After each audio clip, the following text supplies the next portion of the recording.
2024 లేదా 25లో డిగ్రీ లేదా బీటెక్ చదివారా? సాఫ్ట్‌వేర్ జాబ్ కోసం ఎదురు చూస్తున్నారా? అయితే కోడ్ జ్ఞాన్ 100 డేస్ కోర్సులో చేరండి. జాబ్ సాధించండి. నమస్కారం సార్. నమస్తే మా. సార్ ఒకరు కింద కమెంట్ పెట్టడం జరిగింది. నా హ్మ్. భార్యది ప్రేమ, అనుమానమా నాకర్థం కావట్లేదండి. హ్మ్. అండ్ ఎస్పెషల్లీ నేనైతే ఆఫీస్ నుంచి రాగానే ఫ్రెష్ అవుదామని, స్నానం చేద్దాము అని అలా వెళ్ళినప్పుడు నా ఫోన్ వెంటనే చూసేసి ఎవరెవరు మెసేజ్ చేశారు, అండ్ అలాగే ఎవరు కాల్ చేశారు, ఈయన ఎవరితో ఎక్కువ టైం మాట్లాడుతున్నారు, ఇలా నా హిస్టరీ అంతా చెక్ చేస్తుంది. తీరా ఎందుకిలా నువ్వు చేశావు అంటే, నువ్వేం తప్పు చేయనప్పుడు నీకెందుకంత భయము అని రివర్స్‌లో నన్నే క్వెషన్ అడుగుతుంది. అది ప్రేమో, అనుమానమో నాకు అర్థం కావట్లేదు సార్ అని అడుగుతుంది. హ్మ్. అంటే ఎలా చూడాలి సార్ దీన్ని? చాలా ఇంపార్టెంట్ ఇది. చాలా ఒత్తేసినట్టుగా ఉంటుంది కంప్రెసింగ్‌గా అలా ఎవ్వరైనా సరే డౌట్‌గా మన అనుమానంగా చూస్తుంటే చాలా కంప్రెసింగ్‌గా ఉంటుంది. ఇక్కడ మనం చాలా ఇంపార్టెంట్ ఇట్లాంటి సైకలాజికల్ యాస్పెక్ట్స్ ఇవి రిలేషన్‌షిప్స్ మాట్లాడుకున్నప్పుడు అన్ని చోట్ల అందరికీ అప్లై కావు. హ్మ్. కొంతమంది నేను గూడా కామెంట్స్ చూసినప్పుడు ఇది అందరికీ కాదుగా, చెప్పడం చాలా ఈజీగా. నిజమే కష్టమే. బట్ ఒక యాంగిల్ నుంచి తీసుకుంటే ఇలా ఉంటుంది. అర్థమవుతుంది అన్నట్టుగా మనం ప్లాన్ చెప్తున్నాం. యెస్. సో, అందులోనూ ఇట్లా ప్రతి దానికి అనుమానం పడుతూ ఉంటే హ్మ్. వాళ్ళు రియల్లీ ప్రెషర్ ఫీల్ అవుతారు. సో, ఫస్ట్ ఫ్యూ టైమ్స్ అయినా at least you should let them అడగకుండా ఓకే. చెక్ జేసుకో. ఏమవుతది? అడిగామనుకో, "ఎందుకు చెక్ చేసావు? నువ్వెందుకు చెక్ చేసావు?" అని ఎందుకు అడుగుతున్నాడు? Something is there. సంథింగ్ ఏదో అనుమానం ఉంది అన్నట్టుగా ఫీల్ తయారవుతుంది. వస్తుంది. ఆర్ ఏదో ఎపిసోడ్ జరిగి ఉంటుందట్లా. హ్మ్. దట్ ఎవరో క్లోజ్‌గా మాట్లాడడం కానీ, ఎవరన్నా ఇంతకు ముందు ఏదైనా మెసేజ్‌లు చూసుండడం గానీ, ఒక వైఫ్ నా దగ్గరకొచ్చి చెప్పింది. ఆయన చాలా మంచాయన సార్. కానీ నేను ఒక్కసారి చూసాను ఒక మెసేజ్. ఆయన దాంతో మాట్లాడడము, రిప్లై ఇవ్వడము, ఆ మెసేజ్‌కి రిప్లై ఇవ్వడం కూడా జరిగింది. బట్ ఎప్పుడు మా లైఫ్‌లోకి డిస్టర్బెన్స్ రాలేదు. నాకన్నీ చేశాడు. కానీ అది ఎందుకు మాట్లాడాల్సొచ్చింది అలాగా? ఒక ఎపిసోడ్ ఎందుకలా జరిగింది? అది పోనీ పెళ్ళికి ముందు అని అనుకుంటే వేరు కానీ, ఇప్పుడు జరిగింది నేను తట్టుకోలేకపోతున్నాను అనేది ఒక వైఫ్ యొక్క వాదన. సో, నిజంగా కూడా ఎవరికైనా అట్లాంటి ఎపిసోడ్ జరిగితే చాలా అనుమానంగా ఉంటుంది. హ్మ్. So, break that. ఎవరైనా ఇప్పుడు మనకు మెసేజ్ చేసిన ఆయన కూడా ఒకవేళ నిజంగా ఆమెకు అట్లాంటి డౌట్ ఉంటే కొన్ని రోజులు లెట్ హర్ సీ.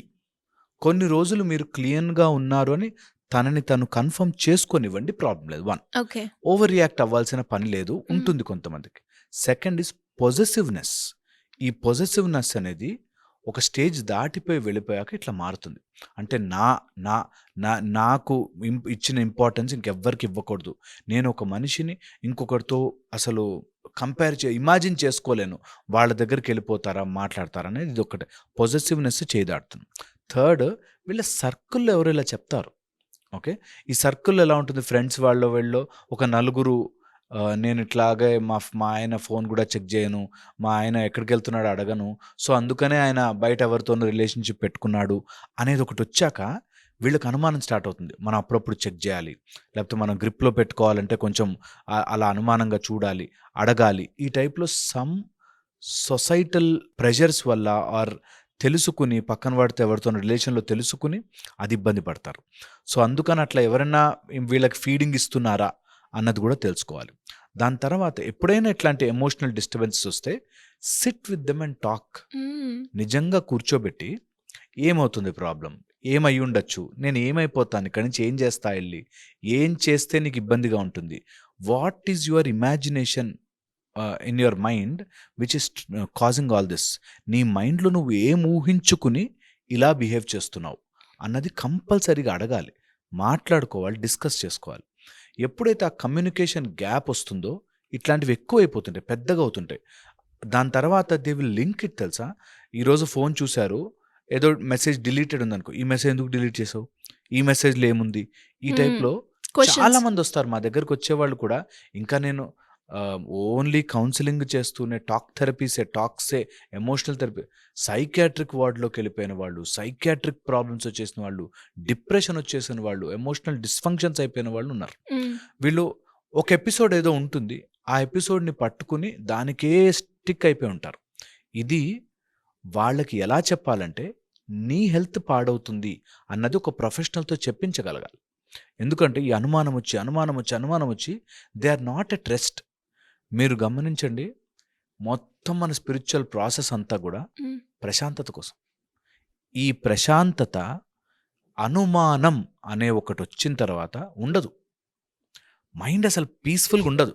ఇప్పుడేం చేస్తున్నాడు? నాకు తెలియకుండా ఫోన్‌లో మాట్లాడేస్తున్నాడా? బయటికెళ్ళి ఇప్పుడే ఇలా లోపలికొచ్చాడు అప్పుడైనా మాట్లాడాడా? హ్మ్. ఈ టైప్‌లో అనుమానం వచ్చేస్తుంది. హ్మ్. ఓకే.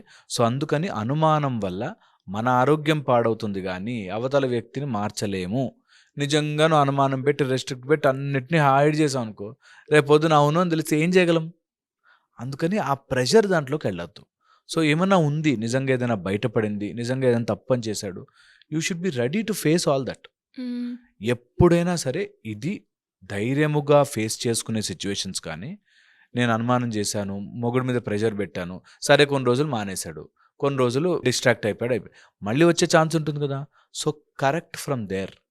నేను ఎలా ఉంటే మా ఆయన ఇంక బయట చూడాల్సిన అవసరం ఉండదు. ఆర్ ఇలాంటి పిచ్చి పని చేయాల్సిన అవసరం ఉండదు. ఆర్ అనుమానంగా ఎవరితోనో మాట్లాడాల్సిన కర్మ ఉండదానికి అనేది ఒకటి. నేను కొంతమంది హస్బెండ్స్‌ని చూసాను ఇట్లాగా. వేర్ వాంటెడ్‌లీ నా ప్రొఫెషన్‌కి గాను నేను మాట్లాడతాను. లేదా నేను చేసే పని అలాంటిది నా కొలీగ్స్ కొంతమంది లేడీస్ ఉంటారు, వాళ్ళతో మాట్లాడాల్సొస్తుంది. దీనికెందుకు అంత సీన్ చేస్తావు అని ఫోన్ దాచిపెట్టేస్తాను. ఇంకా అది పైలప్ అయిపోతుంది. ఇంకా ఇంకా ఎక్కువైపోతుంది. ఒకవేళ వాళ్ళు ఫ్రాంక్‌గా తప్పు చేస్తే, ఇది రియల్‌గా మేక్స్ సెన్స్ దట్ ఆమె అంత బాధపడ్డము, ఆ లేడీ అంత అనుమానంగా చూడడము, ఇట్ మేక్స్ సెన్స్. ఎప్పుడైతే మనం అట్లాంటిది లేదో, లెట్ ఇట్ ఫ్రీ. హ్మ్.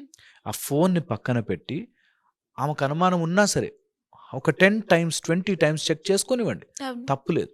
ఎప్పుడైతే ఆ స్పార్క్ ఆఫ్ నీకు ఎందుకు చెక్ చేస్తున్నావు? నన్ను అనుమానిస్తున్నావా అని వస్తుందో, దెన్ మీ మధ్యలో స్ప్లిట్ తయారవుతుంది. ఎప్పుడు కూడా వైఫ్ అండ్ హస్బెండ్ మధ్యలో స్ప్లిట్ రాకూడదు. హ్మ్. ఎప్పుడైనా స్ప్లిట్ వచ్చినట్టు అది పెద్దదే అవుతుంది. సో, అందుకని you have to become a team. And కలిసి కూర్చొని మాట్లాడి, దిస్ ఇస్ ద ప్రాబ్లమ్, ఇట్లా జరిగింది. అవును, ఒకళ్ళు ఎవరైనా అట్లా మెసేజ్ చేసుంటారు. That doesn't matter to me. నేను కరెక్ట్‌గా ఉంటాను అని. And it is a responsibility of the husband to prove it to wife. నిజంగా వైఫ్ అడిగితే హ్మ్. ప్రూవ్ చేయాల్సిందే. It's a responsibility. అంతే. నువ్వు బాధ్యత. నువ్వు బాధ్యత.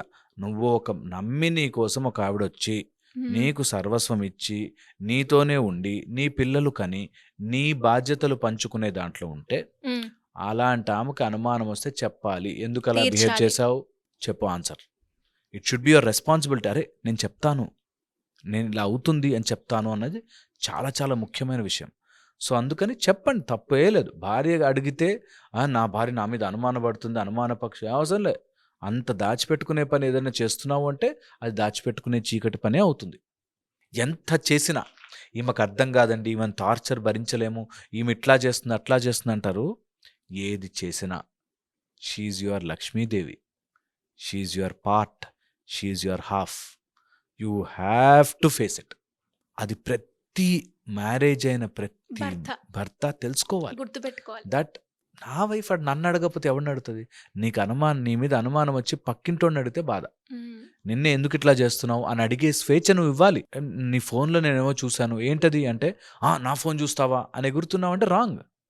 ఏమవుతుంది? నా భార్య నా ఫోన్ చూస్తే ఏమవుతుంది?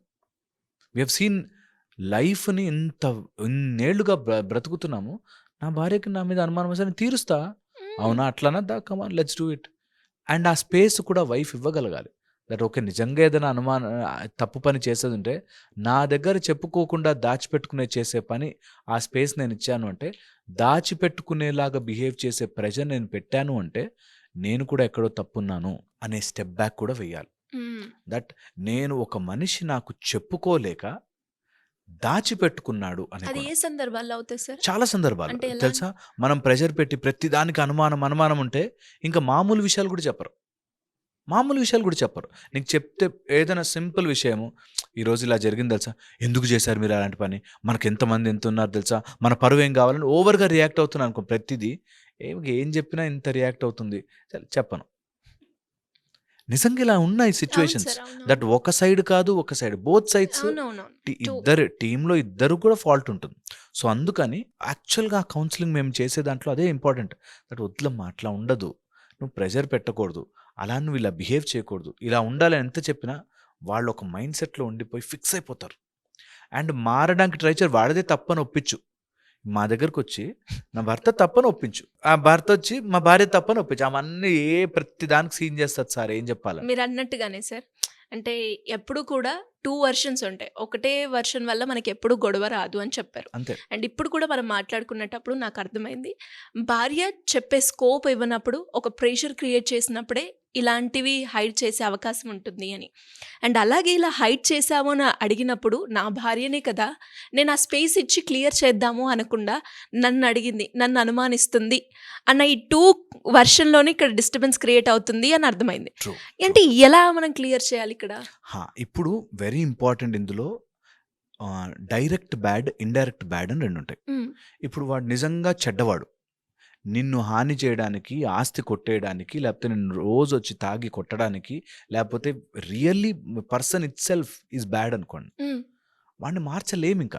నువ్వు ఊరికే ప్రెషర్. అలాంటి వాడిని డీల్ చేసే పద్ధతులు లీగల్ సిస్టము, మనకి పోలీసు వ్యవస్థ, లేకపోతే దాన్ని పంచాయతీ పెట్టి తేల్చుకోవడము, పెద్దవాళ్ళని పిలవడం ప్రాసెస్. హ్మ్. The other process indirect bad. ఆయన తప్పు చేస్తాడేమో అనుకుని నువ్వు బాధపడ్డావు. హ్మ్. ఇండైరెక్ట్‌లీ. ఆయన లేజీగా ఉన్నాడు అనుకో. ఒక కపుల్ తెలుసు నాకు. అతను సండే ఎంజాయ్ చేస్తాడు. లేజీ ఉంటాడు. ఓకే. ఊరికే అన్నీ ఒకేసారి సర్దేసుకోవడం గాని లేజీ ఉంటాడు. ఆ లేజీనెస్ ఈమె తట్టుకోలేదు. Indirect bad. ఆయన డైరెక్ట్‌గా హార్మ్ చేయడు. But okay. అదొక ఇరిటేషన్ వాళ్ళకి. సో, అలాగే ఇండైరెక్ట్ బ్యాడ్ పీపుల్‌ని మనం కొంచెం వాళ్ళ ఫ్రీ టైమ్ అది అనేది మనం అర్థం చేసుకుంటే, ఆ ఇండైరెక్ట్ బ్యాడ్ ఎఫెక్ట్స్ మన మీద పడకుండా ఉంటాయి. ఆయన ఫోన్ చూపిచ్చాడు. దానివల్ల నిజంగా హార్మ్ లేదు. ఇంటికి అన్నీ చేస్తున్నాడు. మీతో బాగుంటున్నాడు. సినిమాలు తీసుకెళ్తున్నాడు. ఫ్యామిలీతో హ్యాపీగా ఉంటున్నాడు. ఆయన ఫోన్‌లో నువ్వు 4, 5 సార్లు చెక్ చేసినా దొరకలేదు. అయినా కూడా ఎందుకు అని ఇండైరెక్ట్ బ్యాడ్ మనకి మనం ఇన్ఫ్లిక్ట్ చేసుకోకూడదు. హ్మ్. ప్రాబ్లమ్‌ని క్రియేట్ ప్రాబ్లమ్‌ని క్రియేట్ చేసుకోకూడదు. సో, అది వెరీ, వెరీ ఇంపార్టెంట్. సబ్‌స్టాన్షియల్‌గా ఎవిడెన్స్ దొరికింది. నేను ఇట్లాగే ఉంటానంటున్నాడు. Direct bad. హ్మ్. సో, ఈ రెండిటి మధ్యలో డిఫరెన్స్ తెలుసుకోకపోతే ఆ ప్రెషర్ క్రియేట్ అయ్యి you will have lot of trouble. So, అందుకని ఎవరైనా ఇట్లాంటి కన్‌ఫ్యూజన్‌లో ఉంటే ఆర్ అనుమానము అనే భూతము మనలోకొస్తే, ఆ భూతానికి మనం చెప్పాల్సింది, బాబు నేను చెక్ చేసుకుంటా. ఒక 4 సార్లు అడుగుతా, మాట్లాడతా, తెలుసుకుంటా. నిజంగా ప్రాబ్లమ్ ఉంది, ఆయన మోసమే చేయాలనుకున్నాడు, ఇంకో రిలేషన్‌షిప్‌లోకి వెళ్ళిపోయాడు, లేదా తప్పుడు పనులు ఏమైనా చేస్తున్నాడు. నేను డీల్ చేసే ధైర్యం తెచ్చుకుంటా. ఎలా డీల్ చేస్తామండి? 10 ఏళ్ల నుంచి ఉంది. నా పిల్లల ఫీజు ఆయనే కడుతున్నాడు. ఈ టైప్‌లో కారణాలు చెప్తా. బయటికి రాలేరు. లోపల ఉండలేరు. ఆయన మనకు తగ్గట్టుగా బిహేవ్ చేసేస్తే బావుంటుందని చెప్పి, మీరేమైనా మ్యాజిక్‌లు చేయొచ్చు కదండీ! తంత్రాలు చేసేయొచ్చు కదండీ! ఈ టైప్‌లో వస్తారు. అవి జరగవు. మీరు మీ ఓన్‌గా దీన్ని ఎట్లా కరెక్ట్ చేసుకోవాలి, ఎలా ఫేస్ చేయాలి, ట్రూ. ఎలా సాల్వ్ చేయాలి, ఎలా తట్టుకుని నిలబడాలి, ఇవి ప్రాసెస్‌లు. అంతే తప్ప కన్‌ఫ్యూజ్ అయిపోయి, ఆ గొడవలో నేను ఇలాగే ఉంటాను, అయ్యో అని బాధపడితే, ఒక తల్లి వచ్చి ఆమెను హగ్ చేసుకొని, ఊరుకో నాన్న అంత సీన్ లేదక్కడ. అంత ఎమోషనల్‌గా మనం డైవర్ట్ అవుతున్న కొద్దీ bad things keep on happening to us. ఇది చాలా ఇంపార్టెంట్ అర్థం చేసుకోవడం. సో, అనుమానం వస్తే తీర్చాల్సిన బాధ్యత భర్తకి భర్తది ఉంది. ఉంది. అండ్ నీకొచ్చి చెప్పుకునేంత ప్రేమ స్వరూపంగా ఉంటే, అన్నిటికి నువ్వు ఎలా ఎందుకు చేసావు అని కాకుండా, అరే మా ఆయన నాకు వచ్చి చెప్తాడురా బయటికి, టెన్షన్ వస్తాడు కదా అనే అన్న. దాంట్లో ఉంటే నిజంగా రిలేషన్‌షిప్ బావుంటుంది. True sir. ఈ 2 రాని చోటే డిస్టర్బెన్స్ కాంబినేషన్ అనేది. డిస్టర్బ్ అయినప్పుడే అన్ని రిలేషన్స్ ఇంతే. ట్రూ. 99% రిలేషన్‌షిప్స్ పాడవుతున్నాయంటే కారణం ఇదే. చెప్పుకునే స్పేస్ ఇవ్వరు. కమ్యూనికేషన్ ఉండదు. అర్థం చేసుకోరు. Yes sir. డెఫినెట్‌గా. అంటే ఇది కామన్‌గా కూడా మనం చూస్తూ ఉంటాం. ప్రతి భార్యాభర్తల్లో ఒకానొక సందర్భంలో ఇది జరిగే ఉంటుంది. జరిగే ఉంటుంది. అండ్ అలాగే మీరన్నట్టుగానే ఇటు మనము భర్తది తప్పు అనలేము, భార్యది తప్పు అనలేము కాబట్టి, మీరు చెప్పిన ఈ 2 పాయింట్స్ కనుక ఏదైతే ప్రెషర్ పాయింట్ స్కోప్ ఇవ్వలేదు అనేది గుర్తుపెట్టుకోవడము, నా భార్యనే కదా చూపిస్తే ఏంటి అని చూపిస్తే ఈగోకి పోకుండా ఉంటే చాలా బాగుంటుంది ఆ రిలేషన్‌షిప్.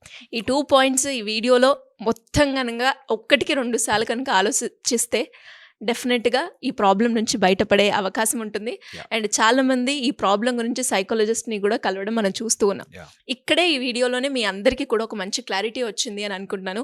ఇంకా ఇలాంటి ఎపిసోడ్స్ గురించి మీకు కనుక ఇన్ఫర్మేషన్ కావాలి అంటే పార్ట్ 2 అని మీరు టైప్ చేస్తే ఖచ్చితంగా మేము వాటి గురించి ఎపిసోడ్ అనేది మేము చేస్తాం. Thank you sir. Thank you so much.